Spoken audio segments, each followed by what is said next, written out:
commencer doucement afin de permettre au plus grand nombre d'arriver au tout début de cette table ronde. Donc, tout d'abord, bonjour à toutes et à tous et bienvenue à cette table ronde consacrée à un retour sur la conférence des parties à la Convention sur la diversité biologique, dite COP15, qui s'est tenue à Montréal des 7 au 19 décembre dernier. Cet événement est organisé par la Chaire de recherche du Canada en droit de l'environnement, en collaboration avec l'Institut Environnement, Développement et Société. L'Institut, regroupe des chercheurs et des étudiants issus de différentes disciplines dont les travaux s'intéressent à l'environnement sous toutes ses coutures. Et cela inclut les importants défis que représente la protection de la nature et les moyens de mettre un terme au déclin rapide de la biodiversité, lesquels défis étaient au cœur des négociations de la COP15 qui s'est tenue à Montréal. Je suis très heureuse de vous accueillir ce midi. Je me présente, Paul Allais. Je suis professeure à la Faculté de droit de l'Université Laval et titulaire de la Chaire de recherche du Canada en droit de l'environnement. Je suis également membre de l'Institut EDS, comme nos 3 panélistes également. Comme vous le savez sans doute, c'est au terme d'une très longue négociation que les pays ont finalement convenu d'un cadre mondial pour atteindre les objectifs que nous avons évoqués plus tôt. Ce cadre mondial a été qualifié d'historique. Mais qu'en est-il vraiment? D'importantes questions demeurent quant aux progrès réalisés, de même qu'aux ambitions et aux effets tangibles que ce cadre produira un peu partout à travers la planète, mais également ici au Québec et au Canada.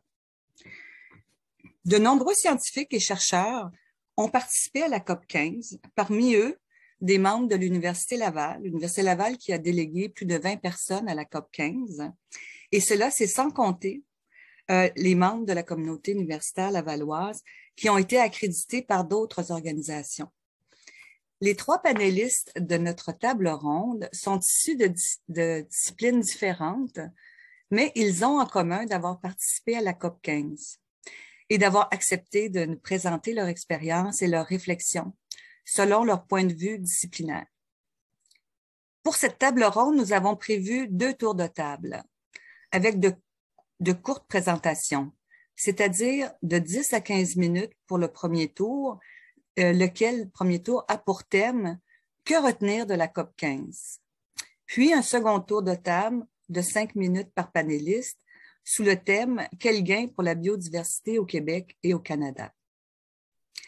Par la suite, nous aurons une période de questions. Donc, je vous encourage à noter vos questions dans le chat ou la boîte de discussion qui est située en bas de votre écran, ou plutôt de lever la main à la période des questions. Et M. Jason Fournier, coordonnateur d'activités à l'Institut EDS, qui nous assiste aujourd'hui, réglera les tours de parole avec moi.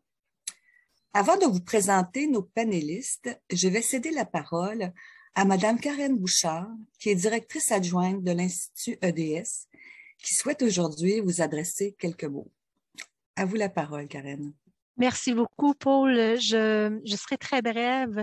Je voulais seulement souligner dans un premier temps qu'il s'agit du 5e dîner-causerie de la série des échanges portant sur la contribution de la recherche interdisciplinaire sur les ODD. Nous sommes extrêmement fiers aujourd'hui de co-présenter cet événement en collaboration avec la Chaire de recherche du Canada en droit de l'environnement. Et nous avons un très grand nombre d'inscrits qui vont sans doute s'ajouter au fur et à mesure. Avant de laisser la place, bien sûr, à tous nos panélistes, j'aimerais souligner vraiment la très grande appréciation que nous avons de pouvoir présenter cet événement en collaboration avec Mme Allais, qui est non seulement membre de l'Institut EDS, mais également membre du conseil de l'Institut depuis ses tout débuts. 2005. Donc, elle a une vision rétrospective et prospective en matière de développement durable. Donc, merci infiniment, Paul. Nous sommes très heureux de vous avoir avec nous. Et je terminerai en disant qu'il y aura sans doute la participation, et déjà, là, peut-être certains se sont connectés à l'événement, de plusieurs membres du réseau international étudiant pour le climat unissez. Donc, je tiens à saluer très chaleureusement votre présence. Donc, à tous, un très bel événement et au plaisir de vous entendre. Merci beaucoup, Karen, pour ces bons mots. Donc, sans plus tarder, je vous présente dans l'ordre de leur intervention nos trois panélistes. En premier lieu, nous aurons le plaisir d'accueillir la professeure Lynn Rochefort du département de phytologie de la Faculté des sciences de l'agriculture et de l'alimentation. Elle est également directrice du groupe de recherche en écologie de la restauration. Spécialiste largement reconnue de l'écologie des tourbières, la professeure Rochefort est l'auteure de nombreuses publications qui lui ont valu maintes reconnaissances, dont le prix Pierre Dansereau 2022, remis par l'Association des biologistes du Québec pour sa contribution à la biodiversité, à celle des tourbières et de la flore particulière qu'elle abrite. Soulignons qu'elle a été déléguée à la COP 15 par l'Association des biologistes du Québec. Dans la perspective de sa spécialité, ma collègue Lynn Rochefort abordera le rôle de la restauration des écosystèmes pour contrer la perte de la biodiversité, ainsi qu'elle nous parlera de ce que c'est qu'une COP que de participer à une COP. Laure Gosselin, notre deuxième panéliste, est candidate au doctorat au département de sciences politiques de l'Université Laval et membre de la Chaire de recherche du Canada en économie politique internationale. Sa thèse s'intéresse au discours sur l'agriculture à l'ère des changements climatiques et à leur convergence normative. Elle interviendra donc sur les liens entre l'agriculture et la biodiversité à travers certains éléments de discours qui sont apparus à la COP 15 et qui sont de nature à influencer la gouvernance. Elle conclura sur les aspects politiques de la COP lors des négociations ainsi qu'en marge de celle-ci. Laure a été déléguée par l'Université Laval à la COP 15. Notre troisième panéliste est Marc-Antoine Racicot, qui est avocat et candidat au doctorat à la Faculté de droit de l'Université Laval. Il est également administrateur à l'Association des biologistes du Québec, qui lui a remis son accréditation pour la COP 15. Sa thèse s'intéresse à l'application de la séquence éviter, réduire, compenser en droit canadien. Il partagera avec nous ses réflexions sur le nouveau cadre mondial de la biodiversité pour l'après 2020, adopté lors de la COP 15, et les solutions proposées notamment en droit interne pour assurer sa mise en œuvre. Sans plus attendre, je cède la parole à notre première panéliste, ma collègue Lynn Rochefort. Lynn, la parole est à toi. Merci bien. Fait que je vais partager ici. On voit bien la première diapositive. Tout à fait. Donc, aujourd'hui, on parle de la Convention sur de la diversité biologique, qui en anglais, on en fait souvent référence à CBD ou la Convention de biodiversité. Puis, je voulais commencer un petit peu par un hommage à la biodiversité. Puis, c'est que durant la COP, on est à Montréal, je suis allée visiter l'insectarium, c'est tout fait une beauté, qui vient de rouvrir après 2 ans et je vous encourage. C'est vraiment, si vous voulez avoir une bonne impression montrant aux enfants, c'est quoi la biodiversité, on le voit. Puis, je voulais juste montrer aussi ici, vous voyez ici la diversité qu'on peut avoir en papillons, les couleurs, et c'est pour ça qu'on travaille, c'est pour ça, c'est pour conserver un peu toute cette beauté-là qu'on a sur notre planète Terre. Fait que ça, c'était un petit peu mon introduction biologique. La COP 15, c'est immense. C'est gros, c'est immense. Il y avait 18 000 participants. Bon, pas toute la même journée, mais sur le 15 jours. Personnellement, j'ai juste avant, 3 semaines avant, j'ai participé à la COP 14 sur la Convention des milieux humides, dont je fais partie. Je suis la représentante canadienne sur le comité scientifique, puis j'ai pu un peu voir un peu une différence entre les deux, mais vraiment, la COP 15, c'était vraiment immense. Qu'est-ce qui s'est passé à Montréal? Beaucoup de sécurité, beaucoup de tests COVID tous les jours, tout le monde. C'est juste ça l'a. Puis, comme on a déjà mentionné, ça prend une accréditation pour pouvoir participer. C'est via l'ABQ. Et puis, j'ai été très impressionnée quand même par les discours d'ouverture dont on a rencontré là, la docteure Elisabeth Memra, qui est la secrétaire générale de la Convention de la biodiversité. Et puis, le Canada a vraiment rapidement donné le ton avec des engagements concrets. Tant qu'à moi, tout notre groupe qu'on était, là, l'association des biologistes, j'étais contente de tout décoder pareil, mais Justin Trudeau a vraiment fait un bon discours très appuyé là, pour la biodiversité. Puis plus tard, Mme Plante a fait de grosses annonces pour la région de Montréal aussi. Puis M. Legault avec des engagements financiers assez appuyés. Fait que ça a donné le ton. Je pense que le Canada voulait vraiment là, dire on est là, il faut avancer, on va de l'avant. Une COP, c'est des négociations.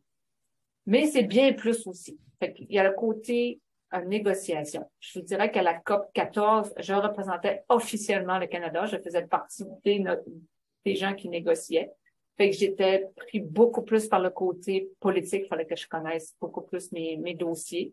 À cette COP-là, j'étais on appelle ça un titre d'observateur. Donc, je ne faisais pas partie de la délégation officielle du Canada. Donc, on allait plus pour apprendre. Mais aussi, ce qu'il faut savoir, c'est qu'une COP, une fois qu'on sait comment ça fonctionne, on peut, lorsqu'il va y avoir la prochaine, savoir plus comment influencer. Ça commence de bonne heure sur les prochaines résolutions, sur qu'est-ce qu'il faut faire. Ça permet beaucoup, beaucoup d'en apprendre sur les mécanismes et dire, voici, là, concrètement, c'est comme ça qu'il faudrait qu'on fonctionne. Une COP, comme je dis, il y a beaucoup d'événements parallèles. Puis ces événements parallèles-là, c'est comme un immense congrès. Dans mon domaine, qui travaille en restauration des écosystèmes, il y avait toute une journée juste organisée sur la restauration des écosystèmes. Tu vois, cette journée-là, tu rencontres tous les gens qui ont écrit des livres de principes sur la restauration des écosystèmes, que ce soit des gens de l'Australie, beaucoup, finalement, de collègues académiques dans mon camp. Il y a des événements parallèles organisés comme, par exemple, la Fédération de Chine de coopération sino-québécoise, qui ont organisé une journée d'événements parallèles sur la conservation de la diversité biologique, les acteurs locaux en action. Et c'est ça qui nous donne tellement la chance d'avoir accès aux personnes qui sont les acteurs principaux de cette convention-là. C'est lorsqu'on peut participer à ces événements parallèles-là. Et qu'ici, vous avez un panel où vous voyez à ce moment-là, cette journée-là, où on a pu avoir la chance d'avoir un lunch aussi de luncher avec eux autres, la secrétaire générale, Mme Elisabeth Memra, et ici, vous aviez le président de la COP 15 de la Chine, qui était le ministre de l'Environnement. Et lorsque j'ai été invitée à participer, ils m'ont invitée, j'ai participé, j'ai donné mais j'ai dit, moi, j'ai une postdoc chinoise dans mon labo, puis j'aimerais beaucoup qu'elle participe, puis j'aime beaucoup, toujours me préoccupe du mentorat pour m'assurer que, tu sais, les femmes qui sont bonnes aussi dans mon labo, qu'il y ait une place à l'international. Puis quand ils ont su ça, ils l'ont invitée. Et elle a fait un travail extraordinaire. Chao Liu aussi, cette postdoc-là, a travaillé sur la biodiversité des mousses dans le Grand Nord, dans l'Arctique, au nord des Terres de la Faim, mais aussi sur toute la diversité des mousses et des lichens en collaboration avec les cris de Nemaska pour une mine qu'on restaure de Nemaska lithium qu'on développe. Et quand on disait les actions locales, ce qu'on a appris, comme ici, lui, c'était extraordinaire. C'est un professeur de secondaire en Chine. Tout ce qu'il fait, tous les exemples de ce qu'il fait avec les jeunes en biodiversité. Des fois, on pense qu'il ne se passe rien en Chine, mais il y a quand même beaucoup de gens qui se préoccupent de maintenant, c'est quoi l'avenir pour leur enfant. Puis, ici, vous aviez la personne responsable là, à Mégantic pour toutes les campagnes là, de diminuer d'avoir de la pollution lumineuse. Fait que c'est juste pour dire, on apprend partout, parce que c'est comme un immense congrès, on peut à nos connexions. Aussi, la COP, ça nous permet d'avoir un réseautage facilité avec les élus gouvernementaux, avec tous les membres des comités exécutifs, des organismes non gouvernementaux ou des groupes autochtones. J'ai jamais eu autant de possibilités, en tout cas pour au moins 3 fois, de pouvoir parler avec Stephen Guilbeault. Tu sais, c'est pas tous les jours qu'on peut le rencontrer. Durant la COP 14 qui se passait en Suisse, parce que c'était aussi la Chine qui était l'autre, mais le secrétariat il est à Genève. On a eu une journée où bon, il y avait des dossiers plus délicats. Là. Il y avait une résolution Ukraine-Russie où l'Ukraine, comme résolution, ça disait bon ben la Russie est en train de détruire nos sites Ramsar qui sont protégés, puis on demande que ce soit eux autres qui vont les restaurer. Fait que dans ce temps-là, ben là, hop, on a plus les gens des ministères des Affaires étrangères qui vont venir c'est vraiment une résolution qui est plus d'affaires au niveau des ministères des Affaires étrangères, ben, qui vont participer là, directement à la conférence. Ce qui fait que ça permet là, de rencontrer comme cette ambassadrice-là du Canada, qui est québécoise, qui est vraiment fantastique. Puis là, ben, de notre côté, on peut dire, ben, voici nous autres au Canada, moi, c'est ça que je vois sur le terrain. Moi, je travaille partout sur le terrain du Yukon à Terre-Neuve, puis je vais beaucoup sur le terrain, fait qu'on peut un peu plus leur réveiller qu'est-ce qui se passe, quelles sont nos pertes en biodiversité. Puis, comme je disais, de rencontrer des gens des groupes autochtones, comme ici avec Jesus Scouts, qui est maintenant le représentant métis. Il y a une association des métis du Canada, de la Saskatchewan, puis qui était très intéressant à savoir qu'est-ce qui se passe avec les tourbières. On a plein de demandes, comment on doit gérer ça, etc. Puis c'est ça qui fait que c'est intéressant aussi d'être à la COP. Il y a des rencontres fortuites. Parce que, personnellement, je participe souvent à présenter des événements parallèles. Ben, hop, quelqu'un vient de voir. Comme par exemple, quelqu'un d'assez haut placé de EY Canada ou l'anciennement Ernst & Young, qui est une grosse compagnie comptable mondiale, qui m'ont invité pour un atelier de travail durant la COP à leur bureau, qui faisait à Montréal, sur Peel. Puis, ça, c'est un banquier de la Suisse. C'était tout pour voir comment on peut aider. Ils veulent s'impliquer le côté financier. C'est quoi les mécanismes qu'on peut mettre en place de marché, de crédit pour la biodiversité, de compensatoire pour la biodiversité, pour aider à faciliter ça? Comme lui, il investissait beaucoup, beaucoup pour la restauration de la biodiversité en Afrique. Fait qu'il y avait des projets comme ça. Et cette dame-là, j'ai je vais pas mettre tous les noms, mais qui travaillait chez Desjardins. Fait que c'est juste pour dire que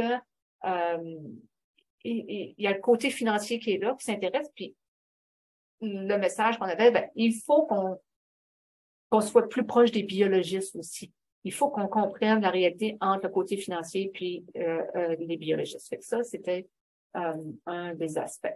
Il y avait une zone d'action publique aussi. Comme vous dites, on a eu notre accréditation via l'Association des biologistes du Québec. Fait que Environnement Canada, au Grand Quai de Montréal, voulait que le public ait accès pour qu'on parle de biodiversité, qui puisse être un peu dans le bain de toute cette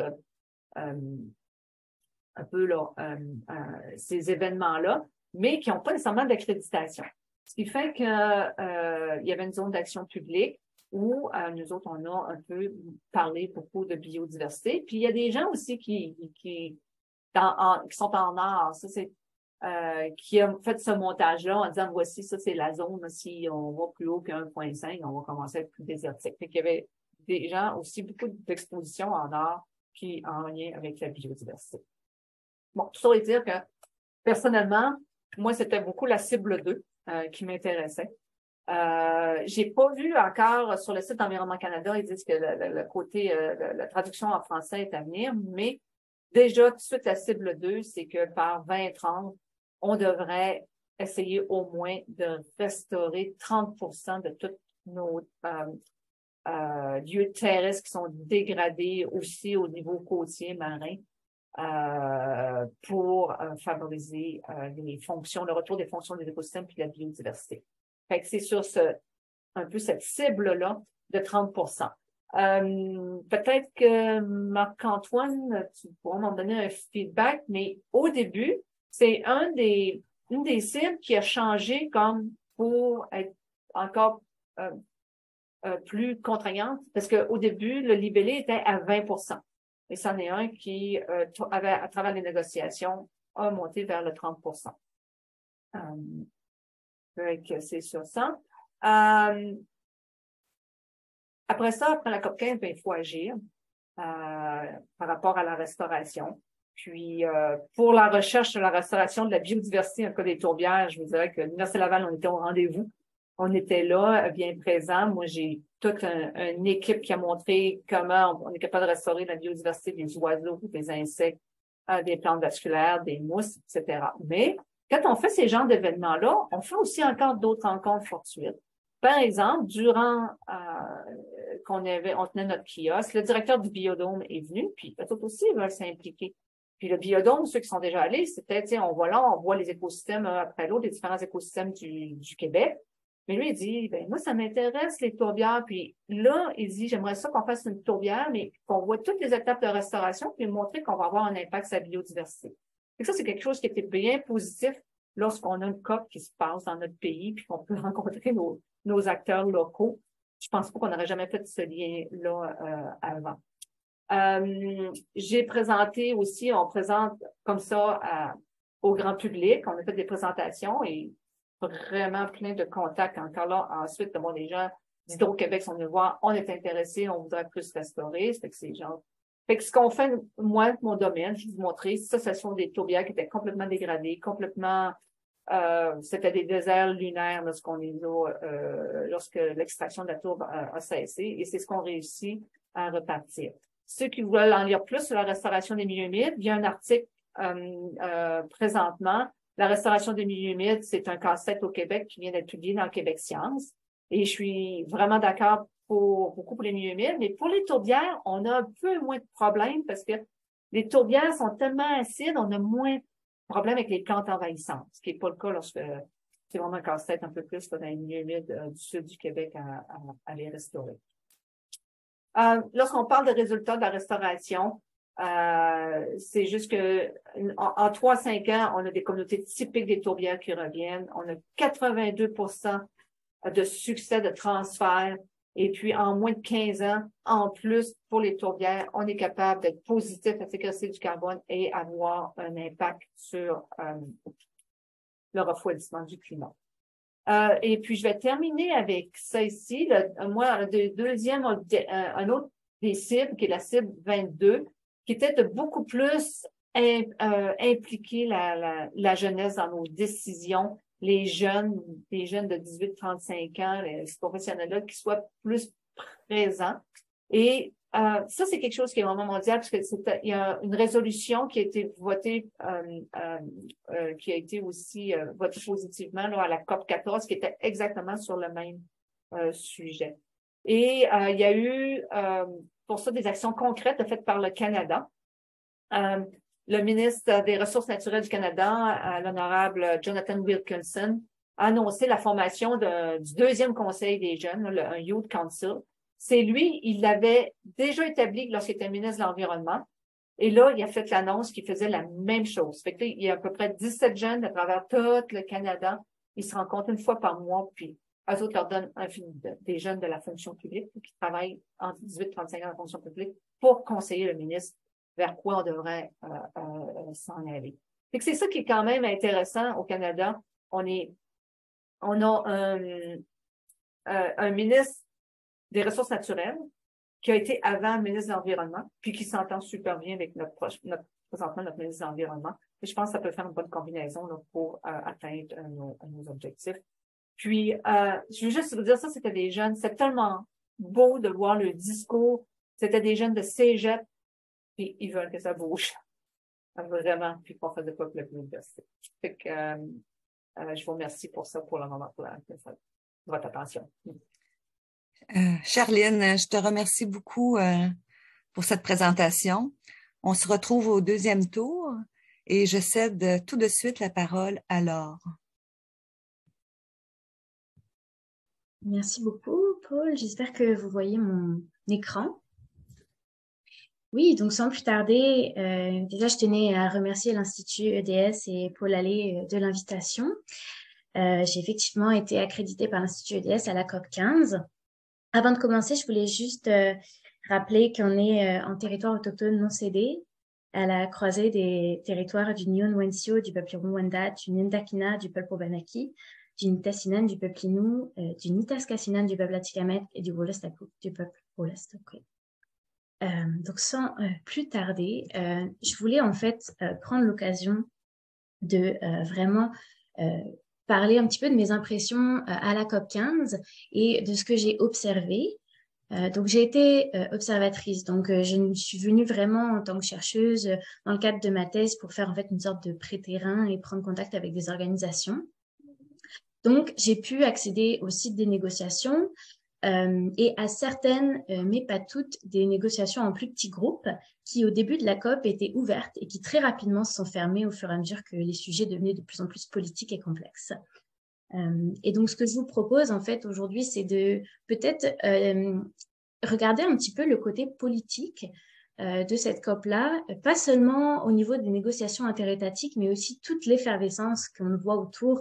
Donc, la professeure Rochefort a parlé de justement toutes les activités qui avaient lieu autour. Moi, je me suis beaucoup intéressée justement à observer ce qui se passait au niveau des acteurs qui ne sont pas des États, donc des ONG, des acteurs de l'industrie, de la société civile.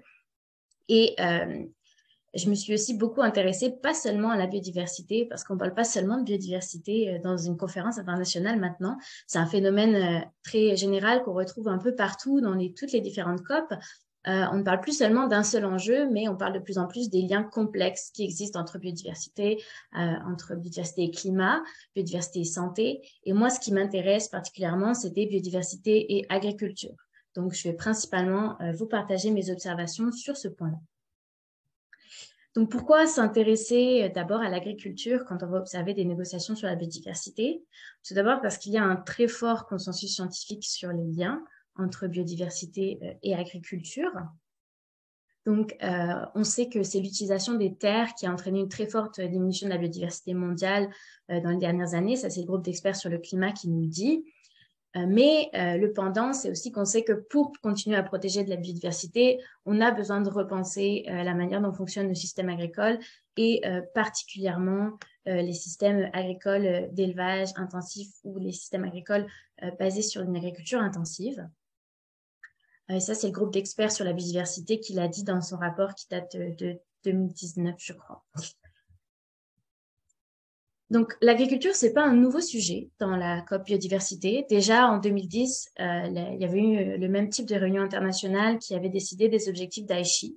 Sauf que quand le bilan a été fait, justement, quand il a été temps de renouveler ces objectifs-là, on voit que les objectifs en termes d'agriculture ont été atteints de manière insuffisante, ou ils n'ont pas été atteints de manière satisfaisante.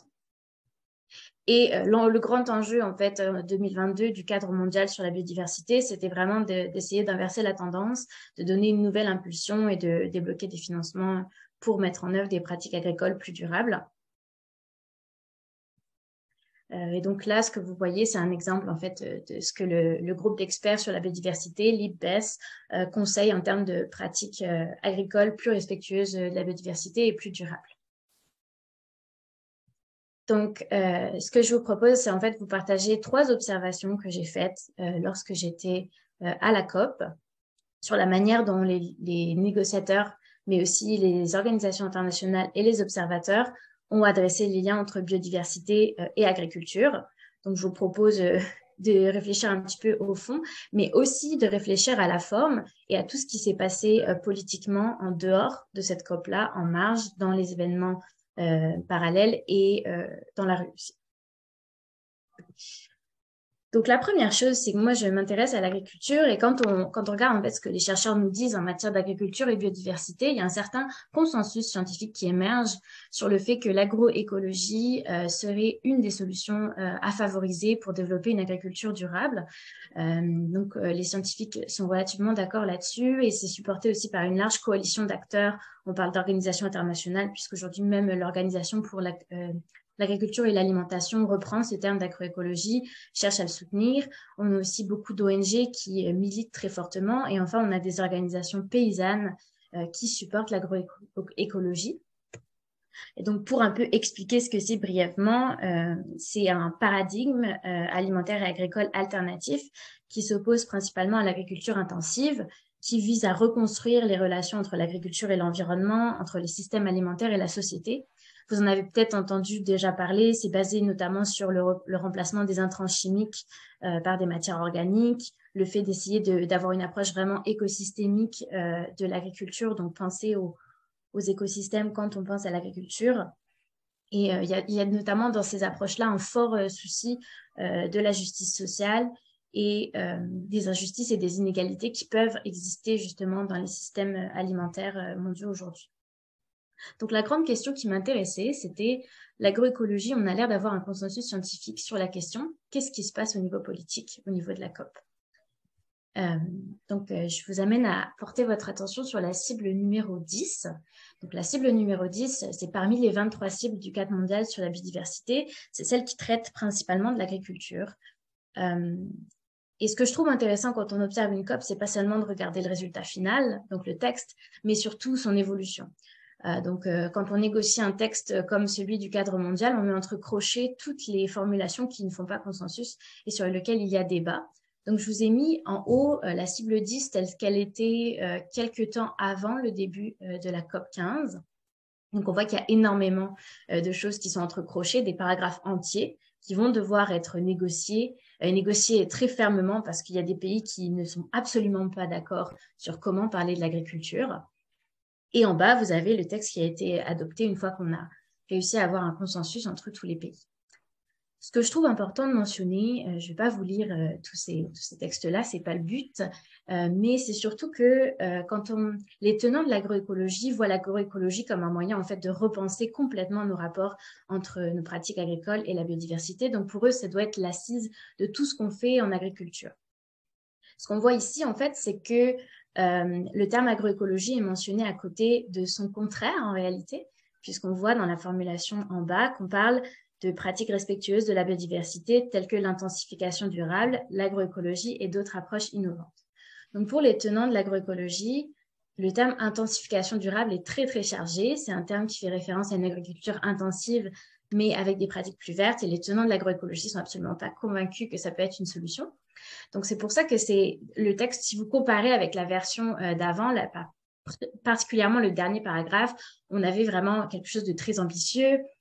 On voulait que tous les plans d'action soient fondés sur l'agroécologie et les approches écosystémiques. Donc ça a disparu. A disparu aussi, et je trouve ça très important à souligner, notamment dans un contexte canadien et québécois, la notion de gardien de la biodiversité. Donc parler notamment des systèmes alimentaires autochtones, des petits exploitants, des femmes, etc. Ces mentions-là ont disparu de la cible sur l'agriculture. Et enfin, l'objectif qui était présent dans les versions précédentes de au moins 25% des terres agricoles gérées selon des pratiques agroécologiques. Là, on ne retrouve plus d'objectifs chiffrés dans la cible qui a été adoptée par le cadre mondial sur la biodiversité. Donc dit comme ça peut paraître surprenant, décevant. En réalité, c'est pas si surprenant que ça, dans le sens où c'est très très courant que les textes qui sont négociés, c'est très courant que l'ambition en réalité des textes diminue un petit peu parce qu'on a besoin d'avoir un consensus. Et ça s'est vu de manière très très forte dans le domaine de l'agriculture, parce que moi j'étais présente au début de la COP et l'agriculture c'était pas non plus considéré comme le sujet le plus prioritaire.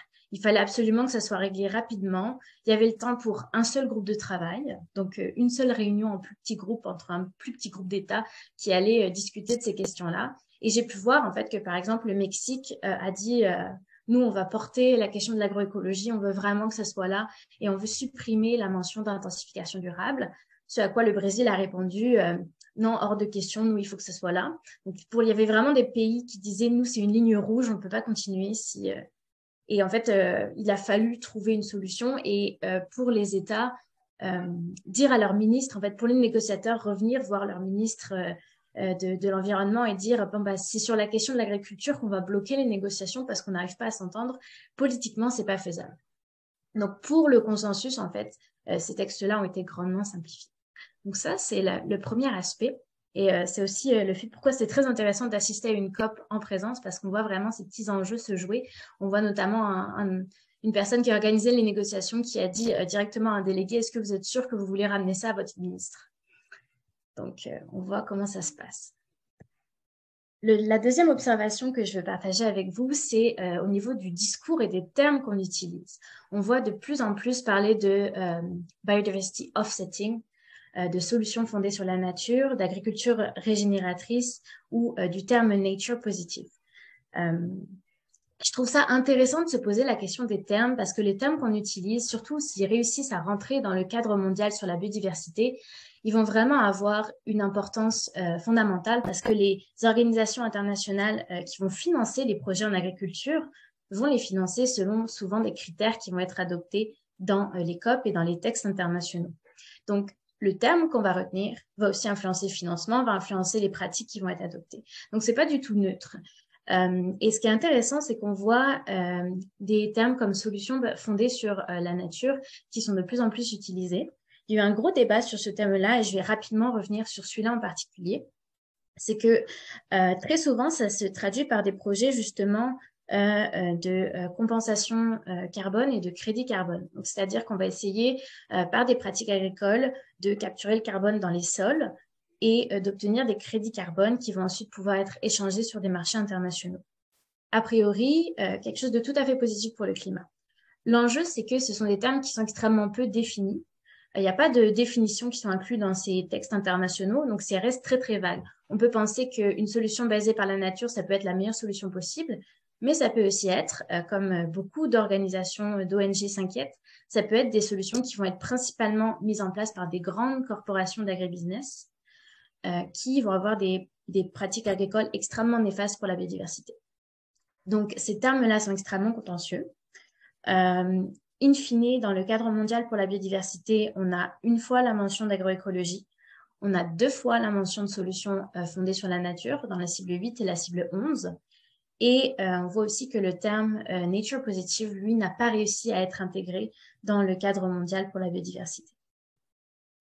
Donc, en fait, ce que je vous enjoins aussi, si vous aimez suivre ces conférences internationales, c'est porter attention à la manière dont ça va se développer dans les années qui viennent, puis voir aussi la manière dont les gouvernements reprennent ces termes-là, puis les définitions qu'ils vont donner à ces termes-là et comment ça va concrètement se traduire dans les projets qui vont être mis en œuvre pour la biodiversité. Je crois que je dois bientôt conclure. Je vais simplement finir sur, en fait, sortir un petit peu cette fois-ci du contexte des négociations et aller plus du côté de ce qui s'est passé à côté. C'est assez nouveau pour tout ce qui est de la conférence sur la biodiversité de voir autant de manifestations à côté. Puis historiquement, les négociations environnementales sur le climat et sur la biodiversité existent depuis 1992 dans cette forme-là. Et pendant très longtemps, elles étaient plutôt soutenues par la société civile. C'était quelque chose qui était perçu de manière très positive. Aujourd'hui, on voit que en marge de la COP, il y avait beaucoup des questions qui se posaient sur notamment des peuples autochtones qui sont venus parler du lien entre de l'écocide en fait qu'ils pouvaient subir, notamment dû à des projets d'exploitation du territoire. Et on a aussi la sensation d'une grande frustration citoyenne face à ces réunions internationales qui ont lieu chaque année ou chaque 2 ans. Et il y a une forte impression que, je vous ai mis l'image 10 ans plus tard, on cogne toujours aux portes du Palais des Congrès, qui traduit assez bien une certaine frustration. Et aussi peut-être le fait que ces négociations internationales sont assez hermétiques pour qui ne sait pas en fait décoder ce qui s'y passe. Donc, je conclus parce que je pense que je suis déjà je dépasse un peu le temps qui m'est alloué. Mais je vous invite en fait à réfléchir pourquoi est-ce que, alors qu'on a toutes les connaissances scientifiques nécessaires, pourquoi est-ce qu'on ne peut pas renforcer davantage le dialogue entre ces sciences-là, que ce soit des sciences naturelles ou des sciences sociales, les décisions politiques qui sont prises et la société. Et une panéliste le dit très bien, elle disait qu'il fallait réimaginer les institutions de la recherche à la façon dont nous concevons et problématisons les preuves. Et je trouve que c'est très juste. Et je vous ai pris l'exemple de l'agriculture, mais je trouve que c'est quelque chose qu'on peut voir dans de nombreux autres domaines autres que l'agriculture.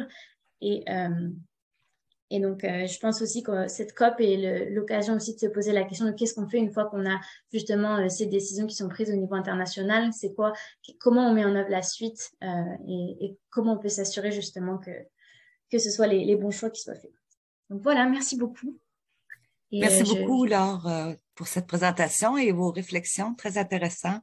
Donc, je retiens ces expressions pour la suite. Qu'est-ce qui va arriver de ces nouveaux termes? Donc, on se revoit au deuxième tour et je cède tout de suite la parole à notre troisième panéliste, Marc-Antoine Racicot. À vous la parole. Donc, merci beaucoup, Paul. Je pense qu'on voit bien mon PowerPoint. Excellent. Donc, à mon tour de vous parler de mon expérience de la COP 15, très content, merci à l'Institut EDS et à la Chaire de recherche du Canada en droit de l'environnement d'organiser ce bilan. Évidemment, moi, j'ai un bagage en droit, j'y allais comme avec mes yeux d'avocat, donc c'était une opportunité incroyable d'avoir l'occasion de voir les textes de loi se négocier en direct. C'était vraiment la création des décisions que j'ai beaucoup étudiées en droit international, mais c'était vraiment particulier d'avoir justement plus de 190 délégations qui négocient. Et évidemment, c'est très technique, c'est des questions de terminologie, de nomenclature, donc je vais vous essayer d'aller à l'essentiel, mais vous l'aurez compris, c'est un gros package deal où on avait, par exemple, un document, pardon, un document de plus de 300 pages qui faisait l'essentiel de toutes les décisions qui étaient sujets à négociation. Donc, on a parlé d'agriculture, de restauration. Il y avait toute une autre panoplie de thématiques. Évidemment, on a 4 objectifs principaux avec une vision 2050 et 23 cibles avec des objectifs qui visent l'horizon 2030. Donc, c'est très, très large et en 15 minutes, je vais essayer de faire un bref aperçu de tout ça. Donc, moi, ce que j'aimerais vous parler, c'est les objectifs en 2022 qui sont beaucoup plus clairs et spécifiques que ce qu'on avait en 2010 quand on a eu un cadre qui est celui, le cadre d'Aichi qu'on a déjà abordé. Je vais aussi aborder donc les modalités de suivi, le cadre de suivi et quelques grandes étapes à venir, entre autres avec la remise de rapports nationaux. Donc, en premier lieu, j'aimerais vous parler des objectifs. Évidemment, on a un cadre mondial qui est très vaste, qui touche une panoplie de thématiques. On a réussi à avoir 23 cibles seulement, qui se rapprochent un peu des mêmes thématiques qu'on avait à Aichi. Mais on s'est rendu compte que les formulations étaient souvent vagues ou ambiguës, étaient beaucoup trop floues. Et les chercheurs ont réussi à faire un lien direct entre le niveau de spécificité dans les objectifs et notre capacité à les atteindre. Donc oui, c'est une chose d'avoir des objectifs ambitieux, mais on veut surtout qu'ils soient clairs, qu'ils soient concis, qu'on sait de quoi on parle et qu'on le mette en des mots. Donc évidemment, on a les critères SMART qui sont le spécifique, le mesurable, l'acceptable, le réalisme et la temporalité. Donc ça, évidemment, c'est bien beau sur papier. Les chercheurs font la promotion de ces critères-là. Évidemment, c'est toute la question de l'imputabilité en bout de ligne pour avoir des États qui vont remettre des rapports nationaux qui sont précis, qui abordent vraiment les enjeux.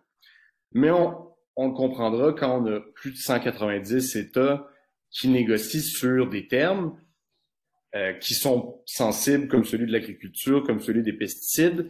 Eh bien, on a aussi de l'autre côté de la médaille où on recherche des formules simples, on recherche des fois de l'imprécision. Et quand on veut un consensus, on veut se laisser une marge de manœuvre. Donc, c'est pas nécessairement que de la clarté qu'on recherche quand on a plus de 190 parties autour de la table. Et c'est ça qui était particulier à voir. Donc, évidemment, on en reviendra peut-être pendant les questions parce qu'on peut pas tout aborder, les points de tension, mais juste souligner justement l'agriculture, la question des pesticides faisait beaucoup jaser.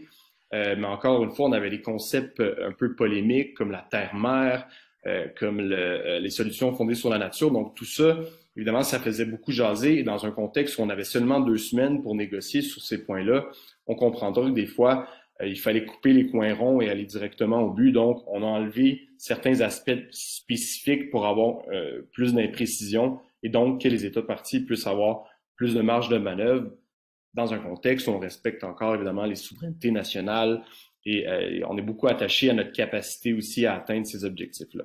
Donc, on avait des fois, est-ce qu'on veut avoir les précisions dans le texte, dans les notes de bas de page, dans le glossaire, en annexe. Donc, tout ça était évacué peu à peu pour, comme on dit, nettoyer le texte et enlever les crochets. Donc, je vous ai fait un tableau, je vais passer rapidement. Le but, c'est simplement de voir qu'en souligné, donc, dans la deuxième colonne à droite, c'est vraiment les nouvelles formulations où on a réussi à chiffrer. Et là, on parlait tantôt de 30% de restauration. Effectivement, on a rehaussé le niveau d'ambition au niveau de cette cible-là.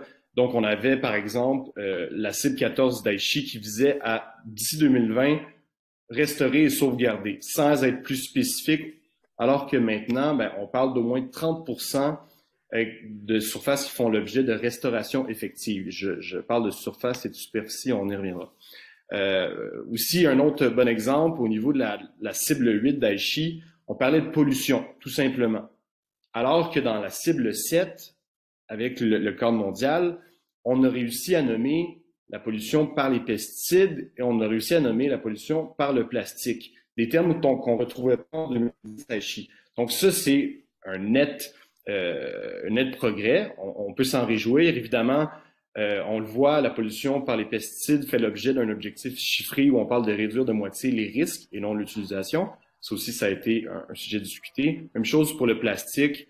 On parle de prévenir. On n'a pas chiffré, mais au moins, le mot plastique se retrouve dans les objectifs, dans les cibles, et ça en soi, c'est une victoire.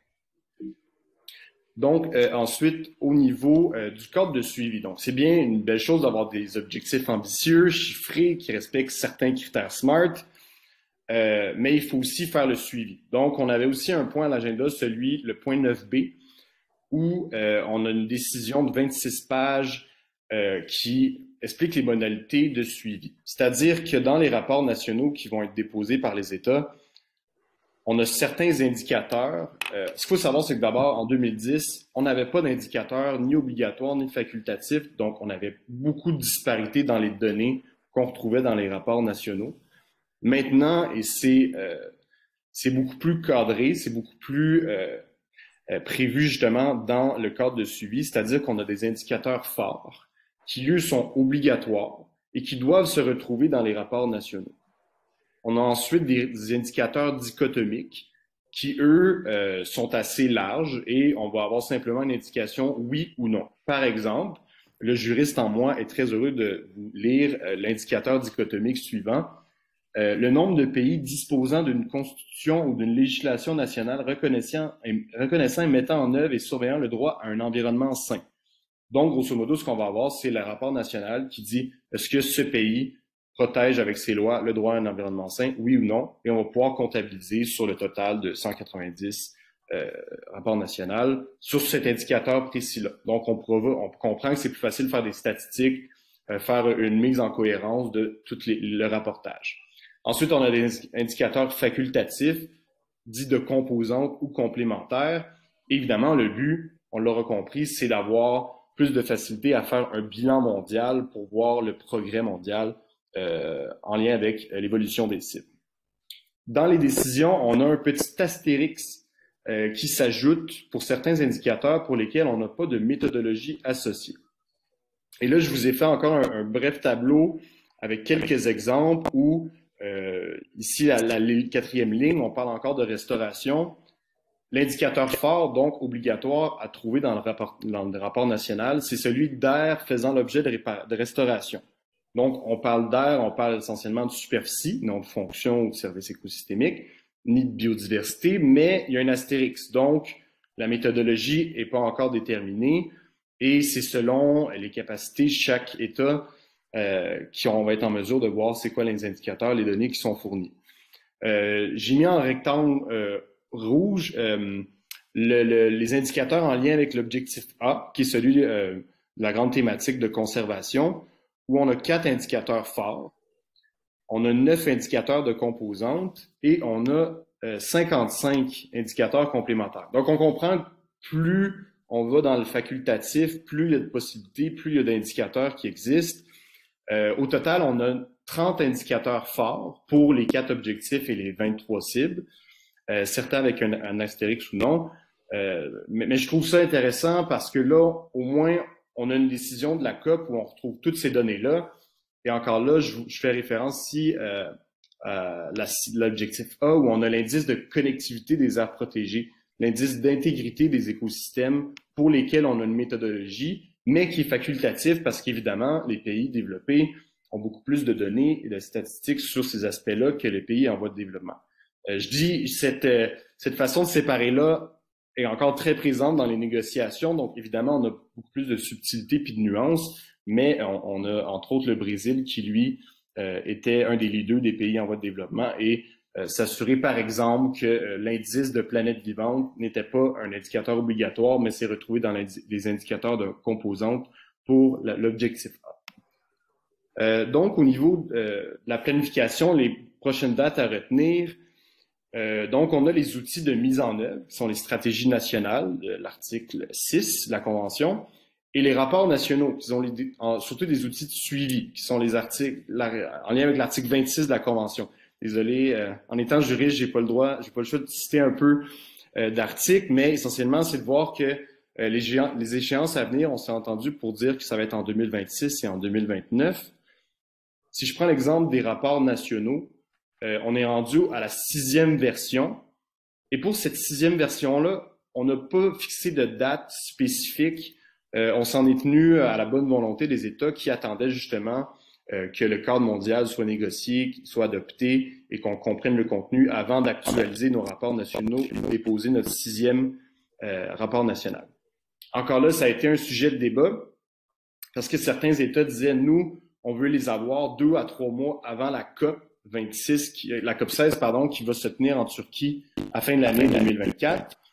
Il y a d'autres États qui disaient non, nous, on n'aura jamais le temps d'actualiser suffisamment pour justement, d'ici 2 ans, remettre un rapport national aussi complet, donc il faut le remettre après. La subtilité ici, c'est de savoir qu'on veut faire une analyse globale et un bilan mondial de la suivi des progrès. Et sans rapport national, on aura de la difficulté à évaluer on est où par rapport à notre capacité d'atteindre les cibles. Donc ça aussi, c'était un peu technique, mais c'était de voir comment les États s'obstinaient pour dire non, non, nous, on veut l'avoir d'ici 2 mois avant la COP, on veut que tous les rapports nationaux soient déposés. D'autres États s'y opposaient. Donc tout ça, c'était assez beau à voir, juste simplement pour voir une question de semaines, de mois, mais les États tenaient justement à avoir les bons délais. Donc, ici, c'est bien beau, mais si je peux conclure sur certains aspects, certaines réflexions, on insiste beaucoup sur les indicateurs, le suivi. On savait que c'était un problème et je pense qu'on a beaucoup de progrès à ce niveau-là avec la COP 15.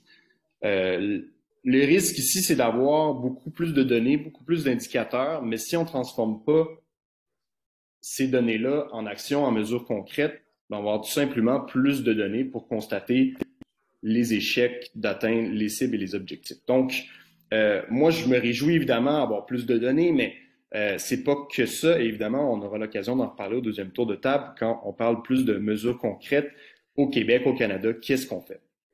Évidemment aussi, à souligner, on a une fenêtre de 8 ans. Comme on a eu un retard avec la COVID, on a négocié le cadre mondial en 2022. Les cibles sont atteintes en 2030, donc 8 ans pour atteindre tout ça. C'est quand même assez court comme délai.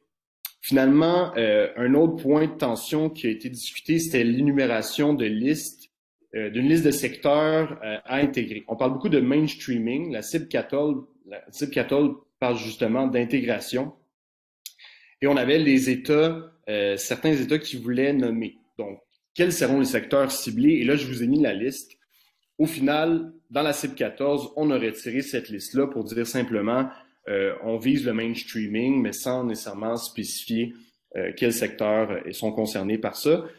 Évidemment, c'est encore tout le jeu de est-ce qu'on veut être spécifique ou on veut laisser la marge de manœuvre possible pour les États de voir c'est quoi le mainstreaming, quels sont les secteurs qui sont ciblés quand on va aborder cette cible-là. Donc, voilà quelques concepts polémiques qu'on a déjà aussi abordés. Je pense que vous avez compris le topo, qu'il y avait beaucoup de dissensions, mais simplement le fait qu'on a réussi à avoir un cadre mondial qui a été adopté, c'est une très belle victoire et on aura l'occasion d'en parler. Merci beaucoup pour votre écoute. Merci beaucoup, Marc-Antoine. Très intéressant. Ça termine bien ce premier tour. Et pour donc le second tour de table, je vais céder la parole à chacun de nos panélistes dans le même ordre que le premier tour. Ils vont intervenir pour une courte intervention de 5 minutes. Peut-être qui va prendre la forme d'une conclusion pour eux. Alors, je cède tout de suite la parole à ma collègue Lynn Rochefort, dont le micro est fermé, malheureusement. Parfait, merci. Peut-être juste reprendre une dernière, je ne le ferai pas tout le long, une dernière diapositive, comme ça. Donc, c'est à nous de prendre le flambeau maintenant qu'on a un peu ces directives-là. Un petit peu par coïncidence, j'organise personnellement un congrès en 2023 au Centre des congrès qui est sur de la réclamation à la restauration au réensauvagement. Plusieurs activités vont avoir lieu, mais même aussi du niveau international, parce qu'on a aussi la décennie des Nations Unies sur la restauration des écosystèmes. Ouais. Je vais mettre ça. Ouais. Fait que, si j'arrête le partage, je sais plus comment arrêter mon partage. Je sais pas pourquoi. OK. Il est arrêté, là, le partage? Oui. Donc, je vous dirais qu'au Canada, pour ce qui est de la restauration des écosystèmes, comme je dis, moi, je suis centrée sur la cible 2, et puis je vais regarder beaucoup, avec beaucoup d'intérêt, les différents indicateurs. On est un groupe qui a 2 ans. On a décidé, tous les chercheurs, un peu à travers le Canada, on a appliqué une subvention, les 3 conseils de recherche, puis que ce soit aussi en sociologie, en santé, etc., pour regarder c'est quoi la scène, qu'est-ce qui se fait, qui fait de la restauration au Canada, qu'est-ce qui se passe. Fait qu'on a déjà un rapport de base qui nous dit, bon, ben, voici les gens où c'est actif, puis où on a agi. Le Canada a été longtemps un leader mondial pour développer l'écologie de la restauration en produisant les premiers standards internationaux de comment on devrait se prendre pour faire de la restauration. Mais on a perdu un petit peu de leadership avec le temps. Puis là, on a fait des ateliers de travail, puis les différents intervenants, que ce soit gouvernementaux, praticiens ou on veut vraiment de se remettre, là, si on peut dire, à l'avant-plan, du point de vue canadien en matière de restauration des écosystèmes.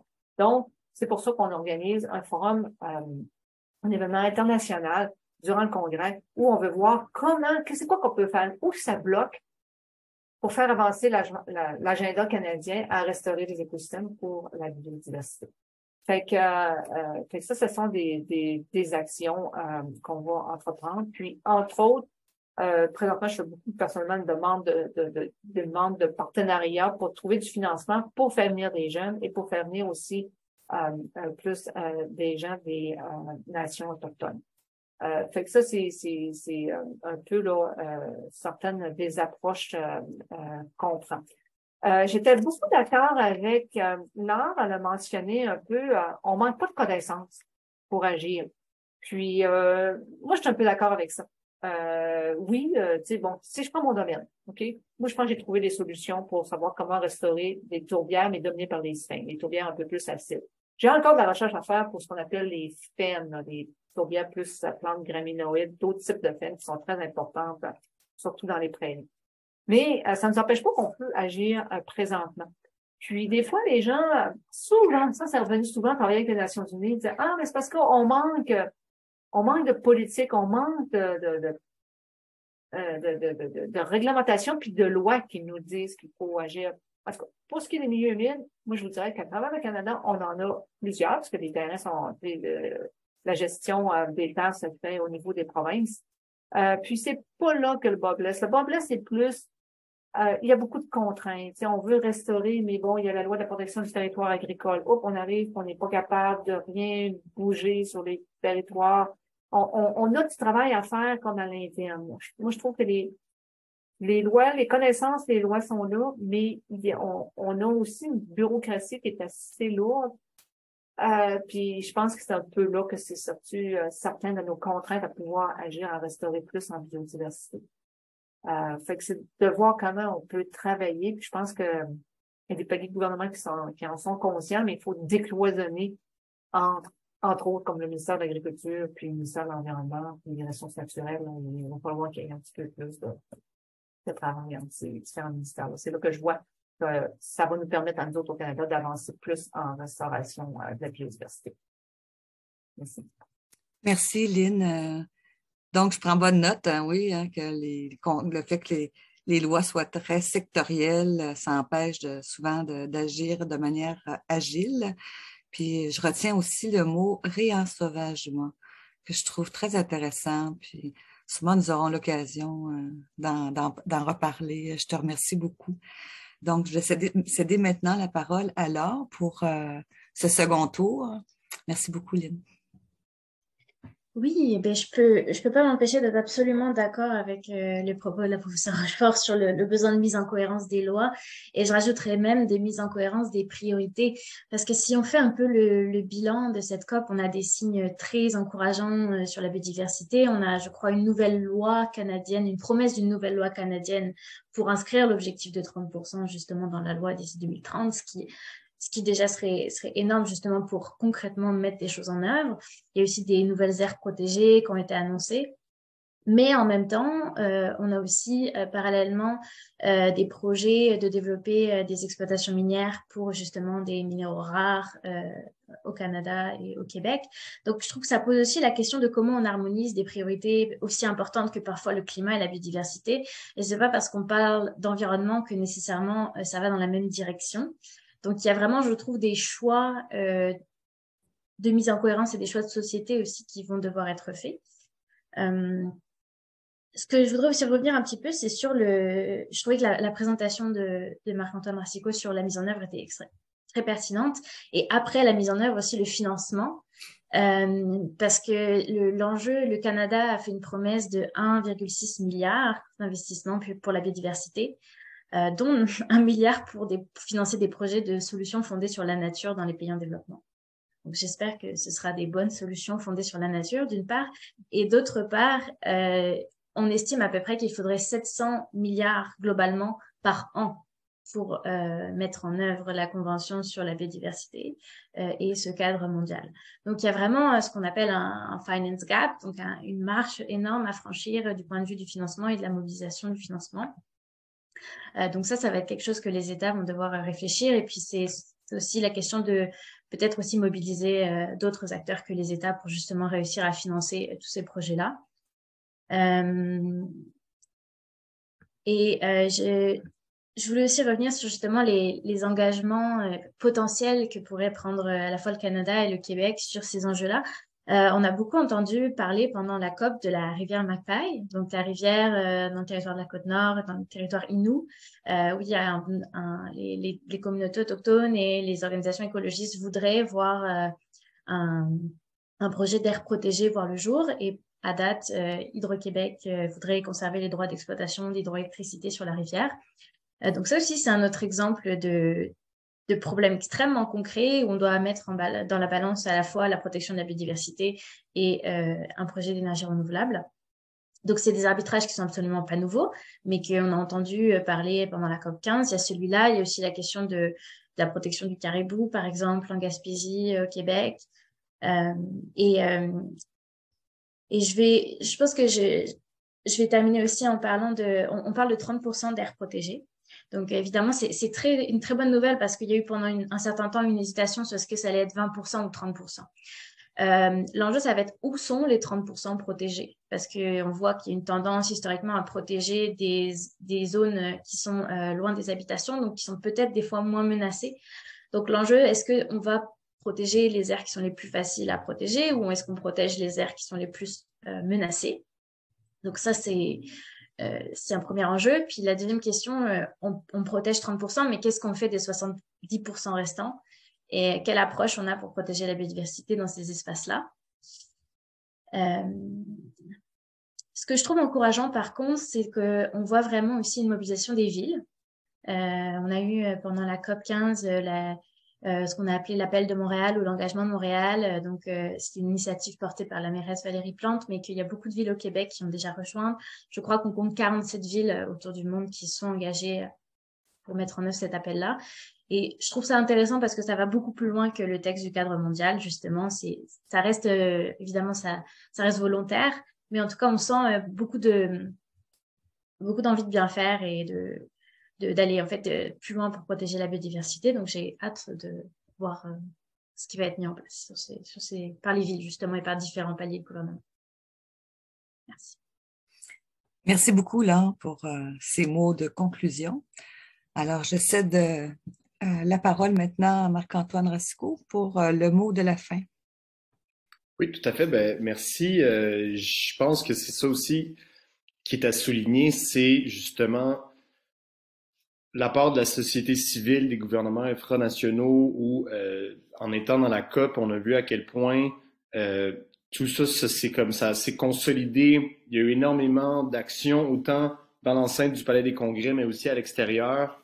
On avait beaucoup d'engagements qui ont été pris. Et je pense qu'on avait manifestement une volonté politique qui était au rendez-vous. Mais après, c'est tout l'enjeu d'avoir à parler d'un bilan d'une COP après seulement quelques semaines, alors qu'on sait que c'est une volonté qui doit être soutenue dans le temps, c'est dans la mise en œuvre, c'est dans les années à venir, et c'est là qui est le principal enjeu, c'est de soutenir cette volonté-là à plusieurs niveaux. Et quand on parle de s'engager à, investir dans les aires protégées, investir, on a la ville de Québec qui voulait devenir une réserve de biodiversité, une réserve de la biosphère en vertu de l'UNESCO, la ville de Montréal qui s'engageait à agrandir le parc du Mont-Royal. Donc, c'était très concret. On a eu un bon timing avec la COP15 pour annoncer tout ça. Mais après, effectivement, le gouvernement fédéral s'engage à adopter une loi sur la biodiversité. C'est à venir, mais je pense aussi qu'au Québec, on a une longue liste de priorités et je pense que, pour avoir entendu le ministre Charette à quelques reprises, ils sont au courant. Ils ont ajouté quelques espèces sur la liste, le règlement sur les espèces menacées. Donc ça, c'est évidemment une étape, un pas vers l'avant. Après, c'est d'augmenter la protection réglementaire des espèces menacées, entre autres quand ils sont situés en terre privée. Et là, on a entendu parler à quelques reprises de la loi sur l'expropriation. On a aussi entendu parler des redevances sur l'eau qui vont faire l'objet potentiellement d'un projet de loi. Donc, on a quelques pièces du puzzle qui se mettent en place. Mais après, on a toute la question, évidemment, de la loi sur l'aménagement et l'urbanisme. Et ça, je trouve que c'est un élément clé. Une petite victoire, c'est de voir que justement la cible 1 concerne l'aménagement du territoire et qu'on a mandaté l'IPBES dans son prochain rapport à parler d'aménagement du territoire, à parler des questions de connectivité écologique. Et ça, c'était les mandats prioritaires qui ont été attribués à l'IPBES. Donc, c'est qu'on comprend de plus en plus que cette question-là d'aménagement du territoire, elle est essentielle, elle est cruciale. Et ça tombe bien, c'est une compétence des provinces canadiennes que de pouvoir légiférer sur l'aménagement du territoire. Donc, oui, la loi sur l'expropriation, mais il faut aussi aller dans la loi sur la fiscalité municipale, la loi sur l'aménagement et l'urbanisme, et j'en passe, mais on comprend le topo, beaucoup de travail à faire à l'avenir. Et mon dernier point de conclusion, c'était aussi plus largement de s'inspirer de ce système-là qui est encore perfectible dans le cadre de la Convention sur la biodiversité, mais ça fait plus de 30 ans qu'on bonifie les rapports nationaux, qu'on a de plus en plus d'indicateurs. Au Québec, moi, c'est sûr que je travaille sur les plans régionaux, sur les milieux humides et hydriques. C'est une première version. On a constaté des délais. On anticipe beaucoup de disparités dans les données qui vont se retrouver dans les plans régionaux-là. Et c'est intéressant de voir comment, après 30 ans, dans un système de reddition de comptes, de rapportage, on a beaucoup évolué. On a de plus en plus de transparence, de données qui sont disponibles, d'indicateurs qui sont utilisés. Donc ça, je pense qu'il y a beaucoup de bonifications ou de pistes de réflexion pour vraiment être capable d'avoir des systèmes de reddition de comptes qui sont améliorés et qui s'inspirent de ces bonnes pratiques-là. Donc, c'est tout pour mes propos conclusifs. Là, on peut partir dans tous les sens, mais je pense qu'il faut se réjouir qu'il y ait effectivement un cadre mondial qui a été adopté, qui est ambitieux, mais pour l'essentiel, c'est d'avoir une mise en œuvre et une volonté politique soutenue dans le temps. En effet. Merci beaucoup, Marc-Antoine. On souhaite que les ambitions vont être au rendez-vous pour la mise en œuvre. C'est bien évident. On se croise les doigts. Donc, je remercie très chaleureusement nos 3 panélistes d'avoir participé à cette table ronde et d'avoir partagé avec nous leurs réflexions sur leur expérience de la COP15. Il nous reste quelques minutes que nous allons utiliser pour la période de questions. Donc, je vais travailler en collaboration avec Jason Fournier, À cet égard, qui a reçu des questions dans la boîte de discussion.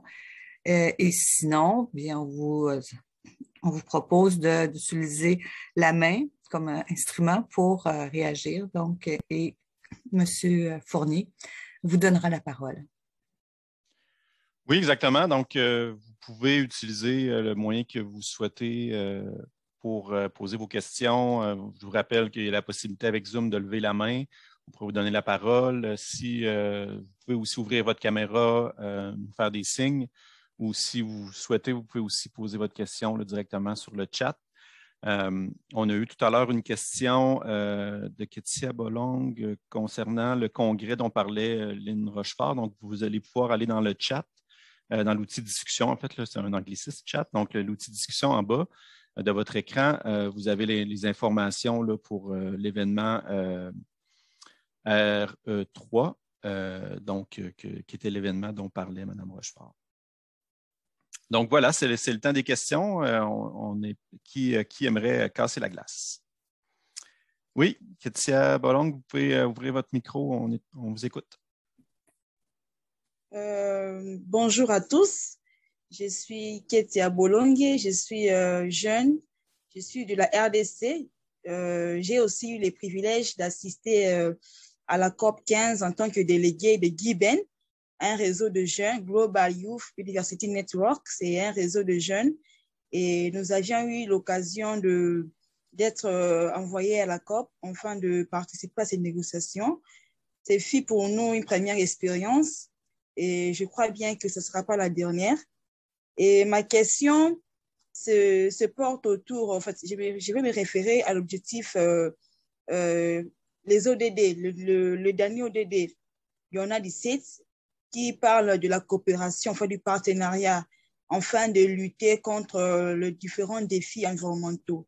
Alors, je voudrais savoir si au niveau du Canada, le Canada, quelle est la politique, bien comment est-ce que le Canada, comment il contribue au fait avec le pays du Sud qui malgré qu'ils ont des ressources naturelles, mais ils n'ont pas le moyen de faire face à certains défis environnementaux. Alors, comment le Québec, dans le cadre du partenariat avec le pays du Sud, comment le Canada contribue afin d'aider les pays du Sud à relever les défis environnementaux?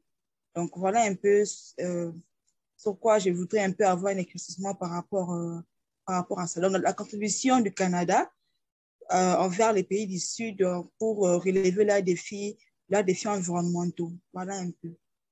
Je vous remercie beaucoup pour votre question. Je crois que Lynn Rochefort a levé la main pour proposer une réponse. Ou peut-être que j'ai... Oui, c'est pour proposer une réponse, oui. Oui, très bien. Donc, Lynn, à vous la parole. Ça a été d'ailleurs, dès le premier discours, si je me rappelle bien, de Justin Trudeau, le premier ministre, il a rajouté des montants. On a au Canada ce qu'on appelle, comment on l'appelle en français, Global Affairs Canada, les affaires globales. Oui. Marc-Antoine, comment ça s'appelle? Global Affairs? Affaires mondiales, oui, Canada. Affaires mondiales Canada. Excusez-moi, Affaires mondiales Canada. Qui est spécifiquement pour aider en restauration. C'est maintenant le budget est rendu avec l'an passé, puis là, ce qui vient d'être annoncé, pas trop loin de mon Dieu. C'est dans les milliards de dollars. OK? Je sais que ça touche dans les milliards, là, mais c'est quelque part, là, je ne veux pas me tromper. J'allais vous dire 1,4, puis je pense que c'est même plus que ça. Milliards de dollars. Et spécifiquement, par exemple, je sais que j'ai été approchée par la FAO pour travailler, pour monter un projet avec Affaires mondiales Canada à restaurer les tourbières en Indonésie pour la biodiversité et aussi pour voir à développer des systèmes des agroécosystèmes, des systèmes de culture qui sont beaucoup plus je dirais là, favorable à garder des milieux humides aussi en même temps. Fait que, disons que je pense que l'action de Affaires mondiales Canada nos interactions mondiales est beaucoup via Affaires mondiales Canada de ces questions-là. Puis je sais qu'ils sont présents aussi dans le Global Piton Initiative au Congo. Vous avez là, la grosse tourbière du Congo. Il y a beaucoup, beaucoup d'actions qui se font, d'investissement de ce côté-là. Merci beaucoup, Lynn. Je ne sais pas si d'autres personnes... Oui, il y a une main levée. Georges Métonienko. J'espère que j'ai bien prononcé votre nom. Vous pouvez peut-être le mentionner. Vous pouvez y aller. On vous écoute. S'il vous plaît, ouvrez votre micro. Oui.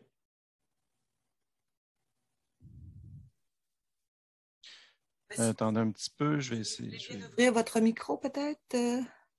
Jason, vous allez pouvoir le faire? Oui, en fait, je peux l'inviter à le faire. C'est bon. On va vous entendre maintenant. Okay. Bonjour les panélistes, bonjour les grands auteurs.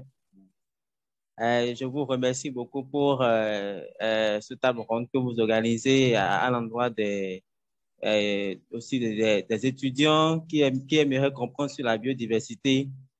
Moi, c'est Georges Métonienko. Je suis étudiant à l'Université d'Abomey-Calavi au Bénin. Je suis étudiant en fin de formation en géographie, option aménagement du territoire.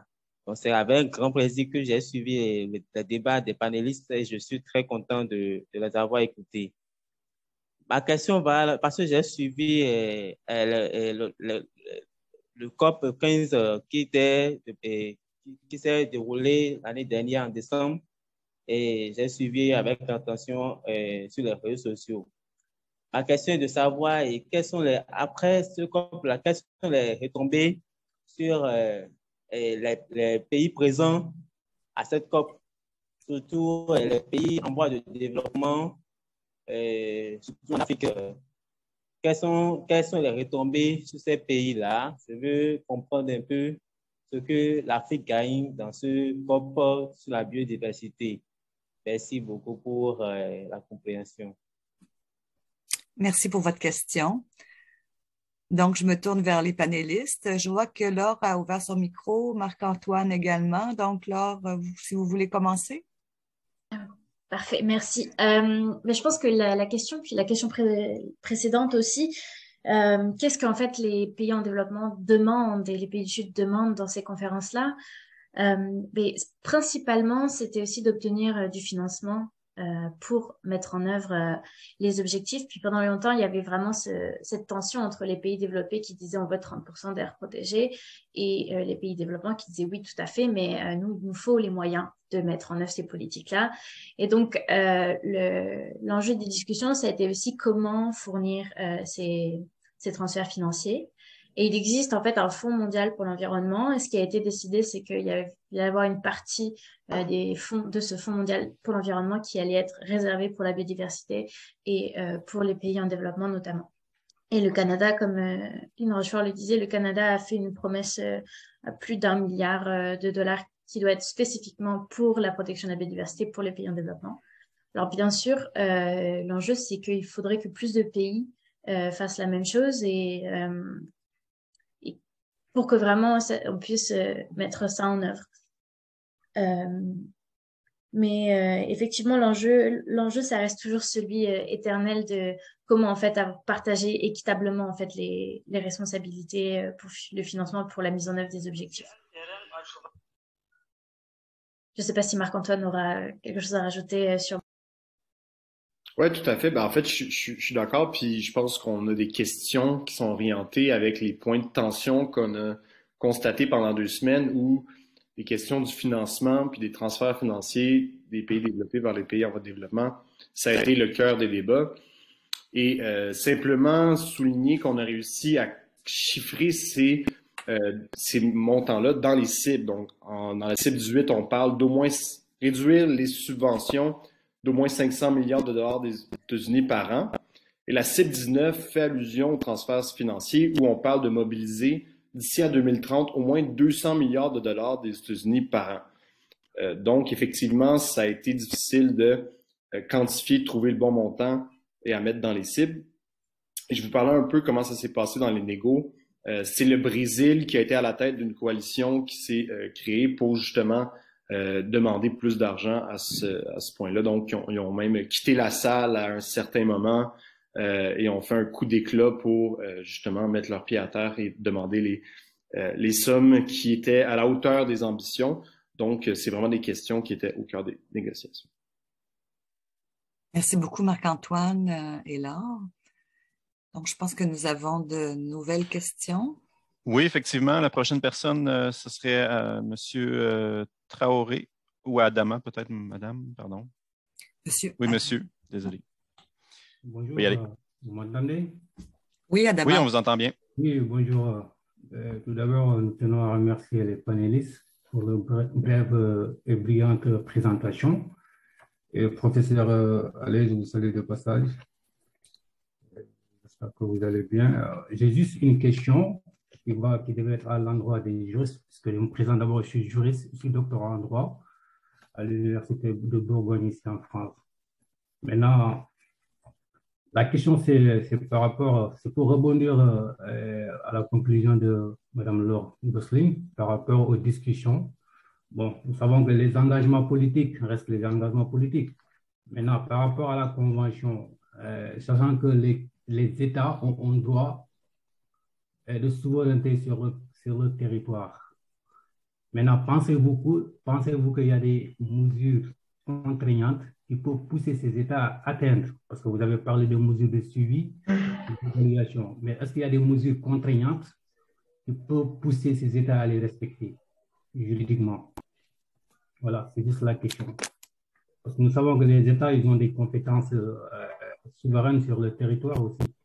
Maintenant, si un État arrivait à ne pas obéir ou à ne pas respecter les décisions qui ont été consacrées lors de cette COP, est-ce qu'il y a des mesures qui ont été prévues pour les contraindre à les respecter ou, entre guillemets, sanctionner peut-être? Voilà. Alors, la question vous êtes destinée, est-ce que vous êtes à l'aise? Je peux y répondre et puis je laisserai la parole à Marc-Antoine. Je suis sûre qu'il saura compléter ça avec un point de vue de juriste.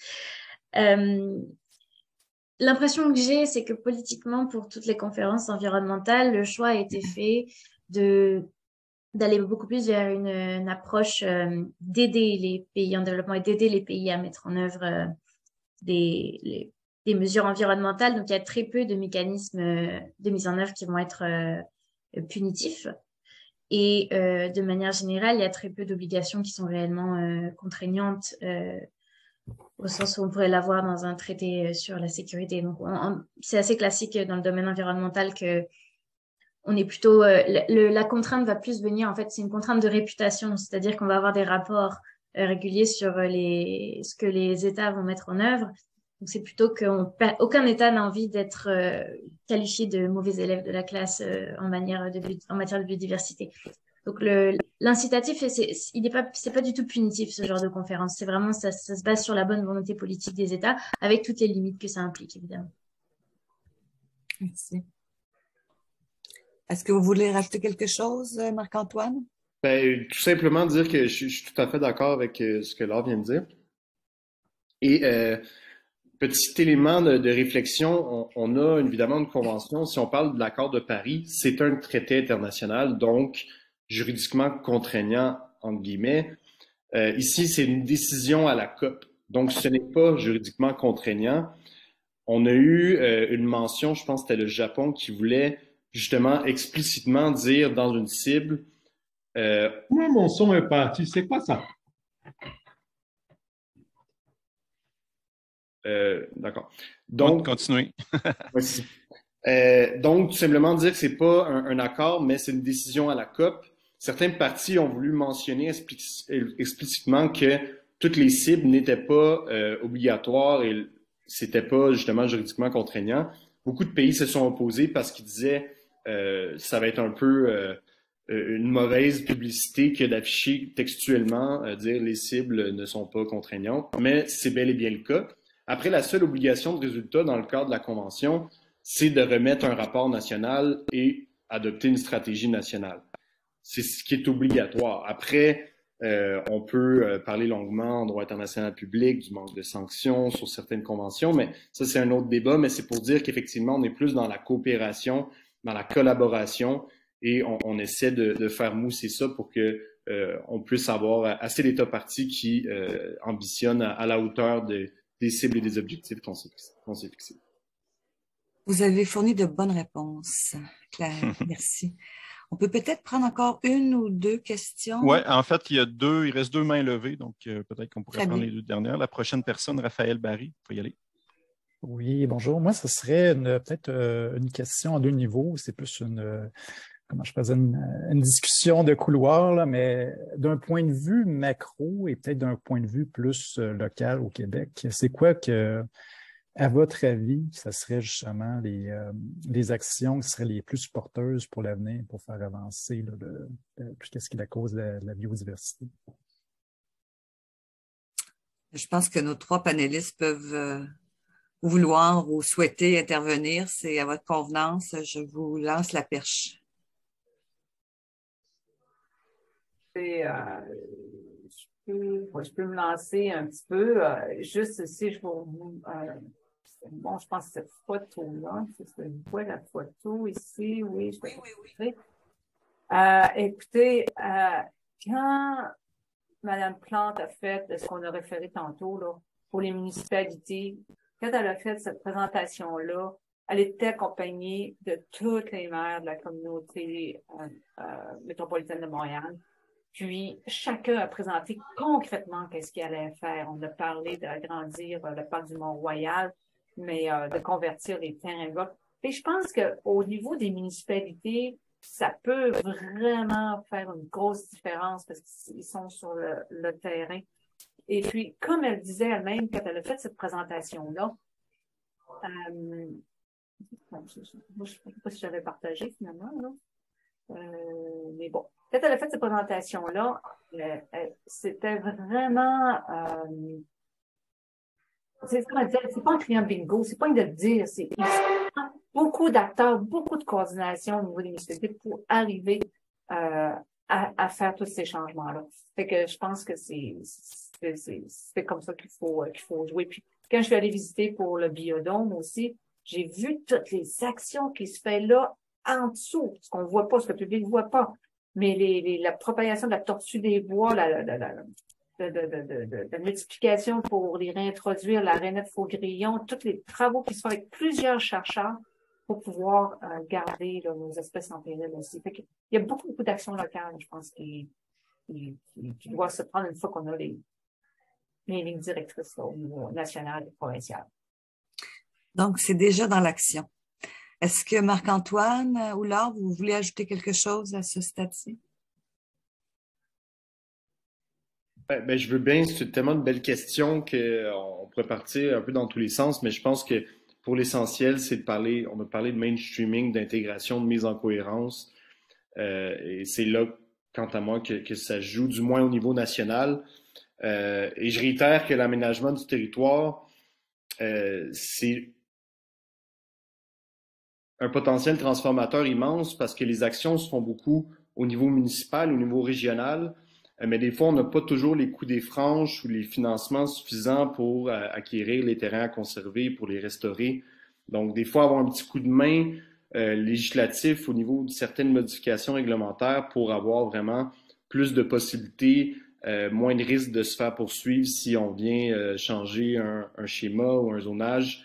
Ça pourrait être extrêmement facilitant pour tout le milieu municipal et régional. Donc, pour moi, il y a beaucoup de solutions ici. Mais effectivement, je vois dans le chat qu'il y avait une réflexion par rapport à l'amélioration des conditions de vie des pays au niveau, pour ceux qui sont plus en voie de développement. Nos réponses sont essentiellement au niveau national, mais effectivement, quand on voit ça dans un contexte international aussi, il y a d'autres solutions qui sont à mettre en œuvre qu'on n'aura pas nécessairement le temps d'aborder ici. Donc, ça nous amènerait peut-être à la dernière question de notre... Oui, M. Landry, vous pouvez y aller. Oui, bonsoir à tous. Bonsoir. Oui, je suis diplômé de droit public de l'Université catholique d'Afrique centrale avec une spécialisation en développement durable et changement climatique. Bon, je ne sais pas trop dans quel cas je vais m'inscrire, mais j'ai des préoccupations parce que on a donné des objectifs chiffrés qui sont de 30% de protection de la planète d'ici 2030.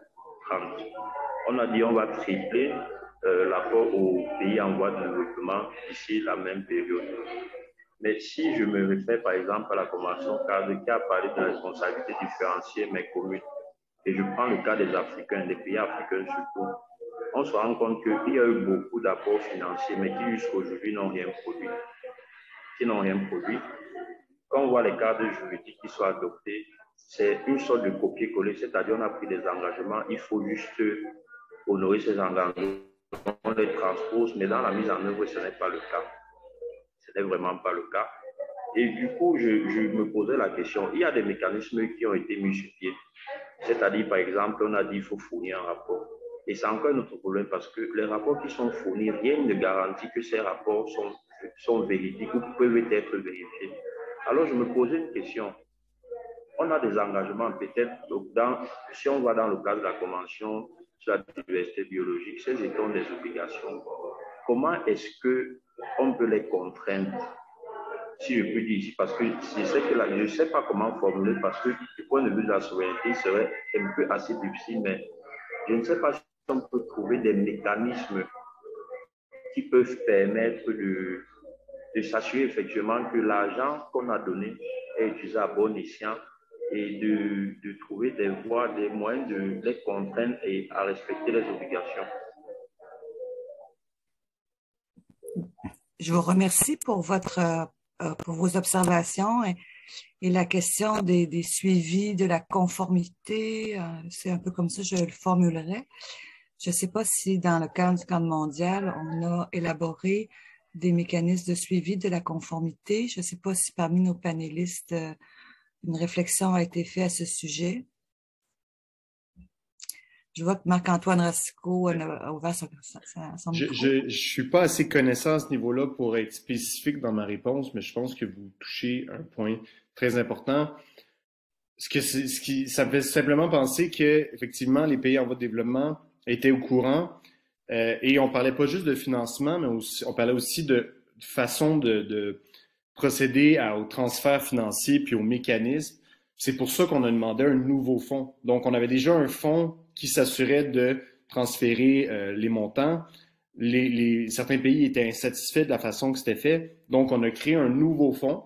Donc, c'est un peu une solution qui se ressemble, mais quelque chose de nouveau pour essayer un peu pallier à ces problématiques-là. Après, j'ai pas analysé de fond en comble c'est quoi les différences entre le nouveau et l'ancien fonds, mais je suis conscient et je pense que les négociateurs étaient conscients que c'était un problème. Est-ce qu'on a solutionné ça? Je n'ai pas la réponse, mais je pense que si on irait voir dans ce nouveau fonds-là en quoi il est différent de l'ancien, on aurait peut-être un élément de réponse. Oui, je crois que c'est des dossiers à suivre qui sont portés très lourdement là, dans les COP, notamment lors de la dernière COP sur le changement climatique, où il semble y avoir eu des progrès réalisés dans ce sens. Donc, c'est vraiment un dossier à suivre, là, que le respect de la conformité, notamment en ce qui a trait au rapport et aux mécanismes de financement. Alors, si vous me le permettez, je crois que cette dernière question met fin à cette activité de table ronde. Et donc, je souhaite de nouveau remercier très chaleureusement nos 3 panélistes pour leur présence et d'avoir généreusement partagé avec nous leurs réflexions sur cette COP 15 et le futur qui nous attend. Mes remerciements vont également à la Chaire de recherche Canada en droit de l'environnement et à l'Institut Environnement, Développement, Société, l'Institut EDS, et à toute son équipe, tout particulièrement à M.